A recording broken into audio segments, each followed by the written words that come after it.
Well, our days are getting much shorter, and pretty soon I'll leave for work in the dark and I'll come home in the dark.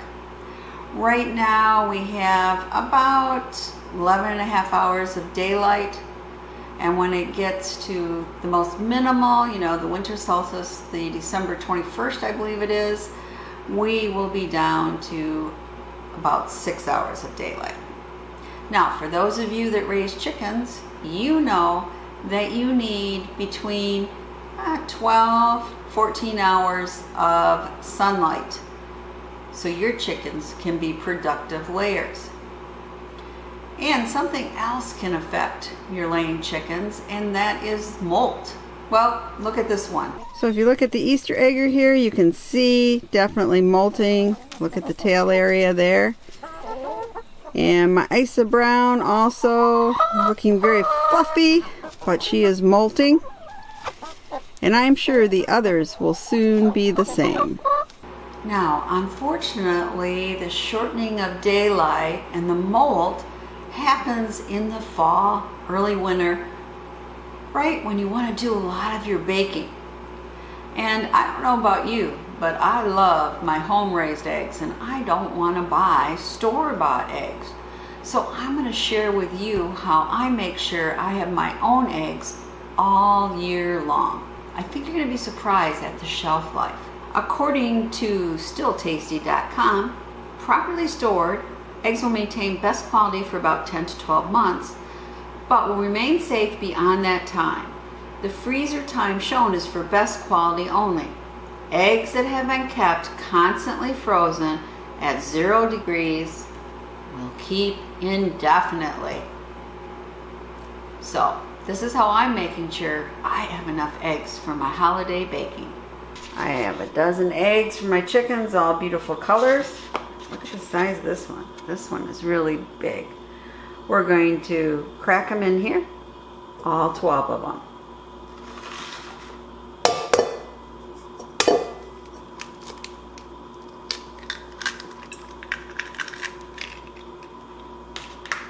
And I love how they're different colors. This one's almost a light blue-green. This would be my Easter egger. And you have this pale beigeish one. I think that's my Isa Brown.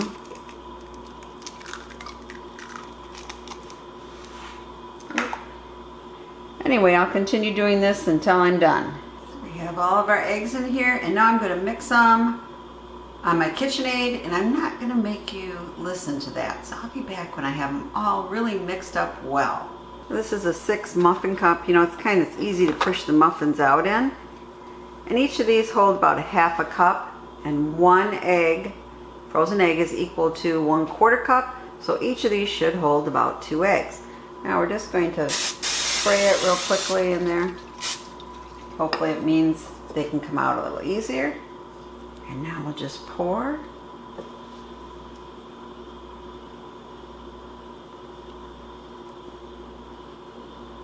Hey, I might have got that one just a little too full. Whoa, they seem to fill up after I do it. Let's see here. There, I'll switch it around.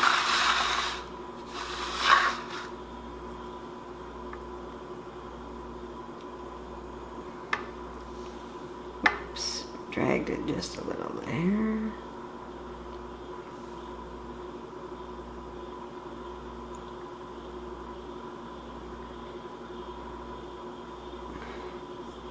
Well, pretty good. One's a little overflowing. This one's a little overflowing, so I'll just put some over there. Equalize it out. Same as this one.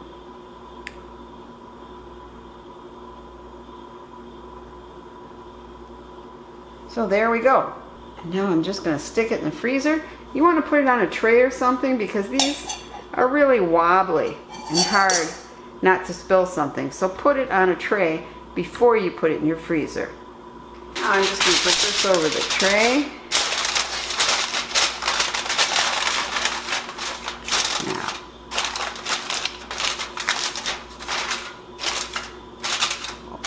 pop it in our freezer overnight.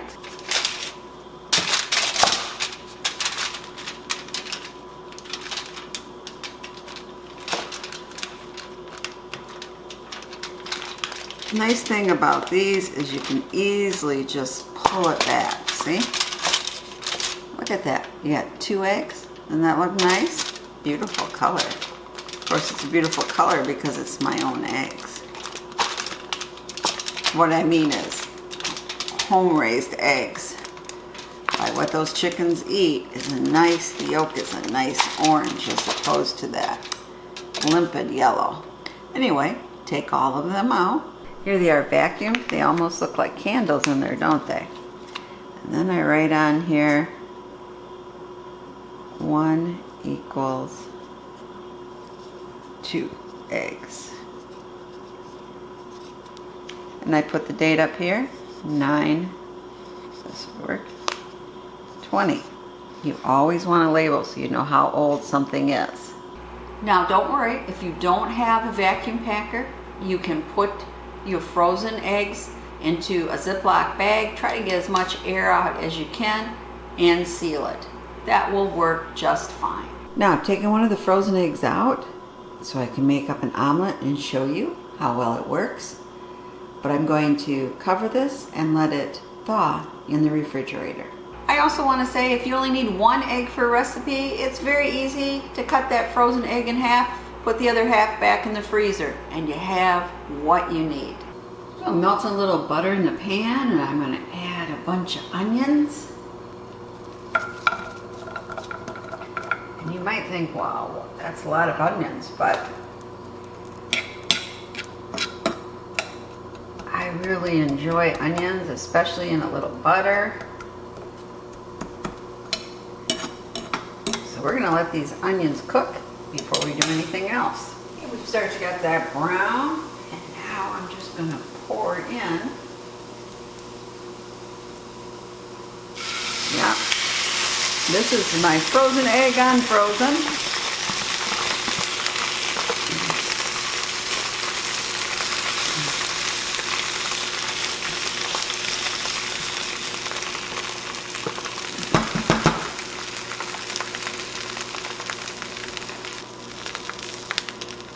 Now we're going to want to put some salt in there.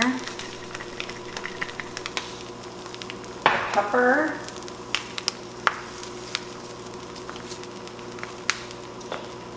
And I'm going to add, this is some ham and really good cheddar cheese.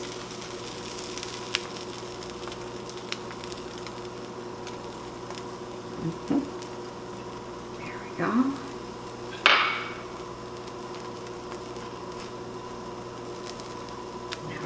Cook up a minute.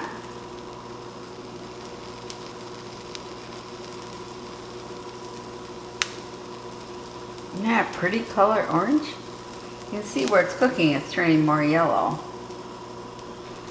Now we're just going to want to fold this over. Oops. Oh, there's something in there. There we go. And yes, it's not a beautiful omelet, but it works, right? There we go. Now we'll just let the innards cook up.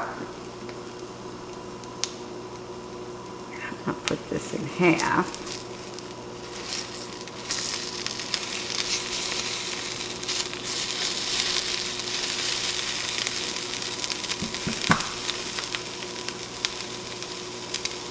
I'm going to give this a quick once over.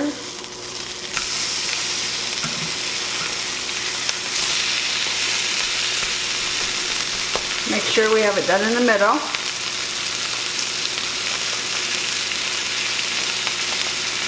I'll be back when we're dishing it up. Doesn't that look good? You'd never know it was a frozen egg, would ya? And let's do a taste test too.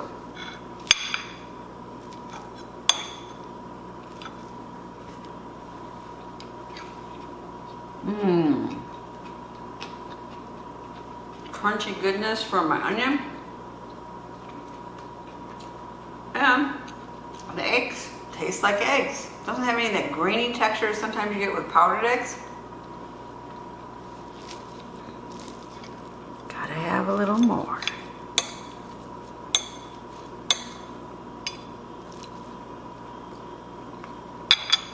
Now, of course, we can't have our eggs sunny side up, but we can still have a lot of great egg dishes and have eggs available for baking. And this is so easy to do. It really is. So I urge you to freeze your eggs so you have eggs whenever you need them. And that can be store-bought eggs too. That way, if you say, oh no, someone took the last egg from the refrigerator, it won't matter because you have eggs in your freezer. So I urge you, as part of your prepping pantry, to freeze eggs so you have them whenever you need them.